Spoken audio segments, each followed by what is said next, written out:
تنحى يا حزن واهجر فؤادا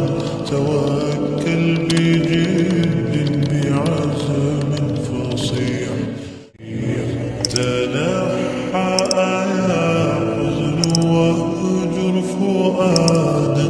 توكل بجد بعزم فصيح.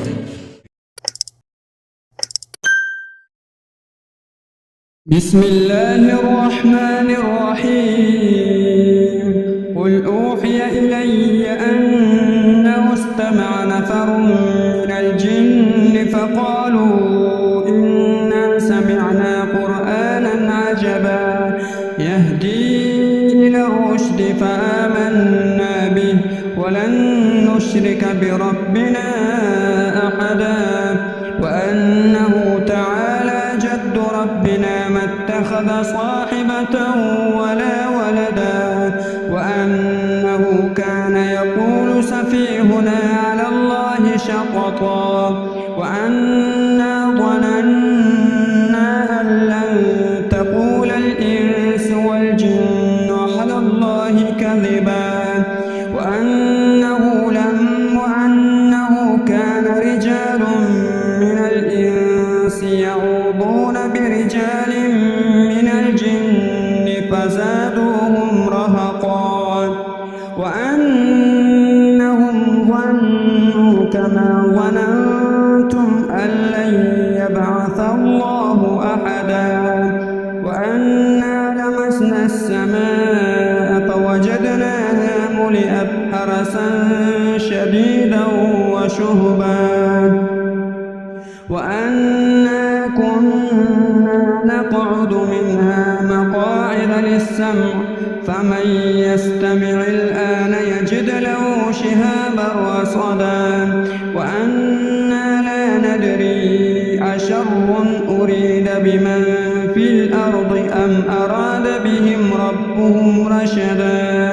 وأنا منا الصالحون ومنا دون ذلك كنا طرائق قددا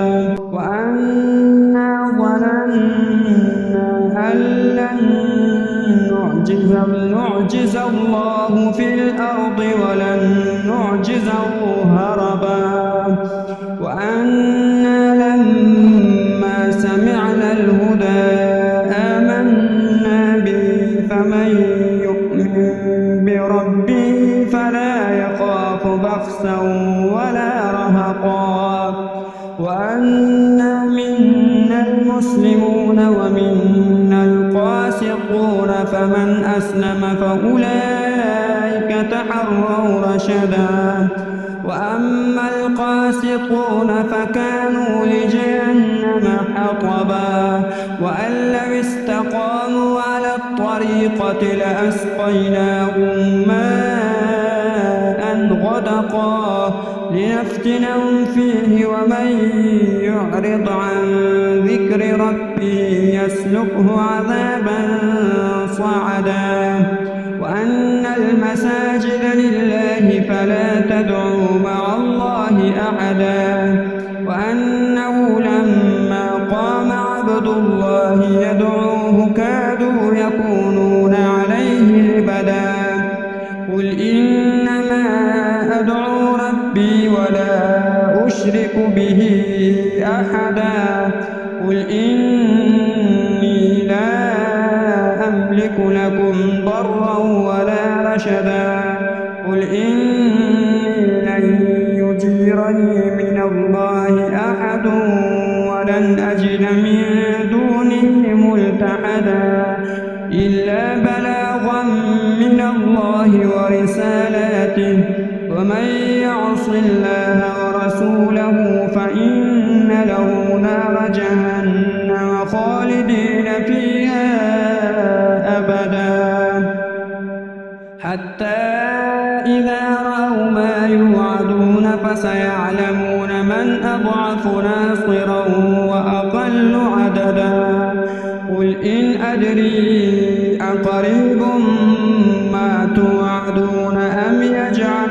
له ربي أمدا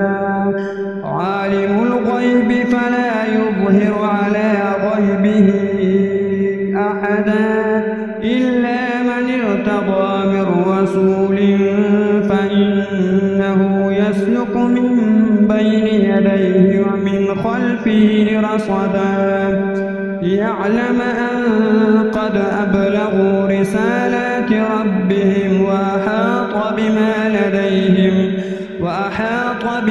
لديهم وأحصى كل شيء